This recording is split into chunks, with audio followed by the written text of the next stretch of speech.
Pakistan Peoples party governor राज के हक में नहीं है, लेकिन अगर हालात नागुज़ीर हो जाएं और गवर्नर राज लगाना पड़े तो लगा सकते हैं। चेयरमैन पाकिस्तान पीपल्स पार्टी बिलावल भुट्टो जरदारी की गुफ्तगू। कहा, चाहते हैं कि मिसाक़े जमहूरियत को फिर से तक़वियत दें। हमारा मकसद सिर्फ हुकूमत में रहना नहीं, चाहते हैं जो भी हुकूमत में हो अवाम के बुनियादी मसाइल का हल तलाश करे। मसाइल हल ना करें तो फिर हुकूमत में रहने का क्या फ़ायदा।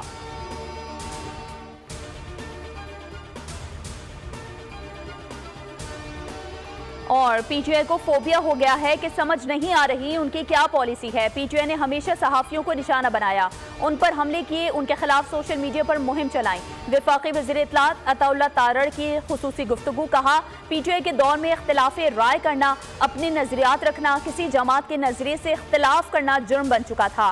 तहरीक इंतशार ने हमेशा सहाफ़ियों के खिलाफ गलत जुबान का इस्तेमाल किया।